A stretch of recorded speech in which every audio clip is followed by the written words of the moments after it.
ഒരു കാട്ടറവിയുടെ കീഴിൽ അകപ്പെട്ടു പോയതിന്റെ പ്രിയ കൂട്ടുകാരൻ.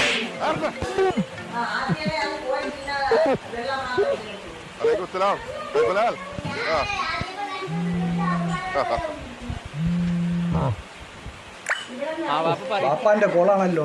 എന്തൊക്കെയുണ്ട്? സുഖം തന്നെയല്ലേ? നല്ല സുഖാണ്. ഞാനേ എന്നോടൊരു സന്തോഷ വാർത്ത പറയാൻ വേണ്ടിട്ട് വിളിച്ചാണ്. എന്റെ അമ്മ പ്രസവിച്ചു. എനിക്ക് 12ാമത്തെ ഒരു കുട്ടി കൂടി ഉണ്ടായി. മനസ്സിലായില്ലേ?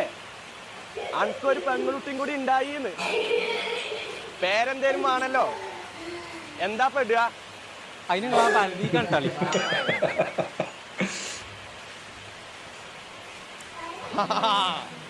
ഫാത്തിമത്ത് ബലദിയ. പാവം നമ്മുടെ കൂട്ടുകാരൻ.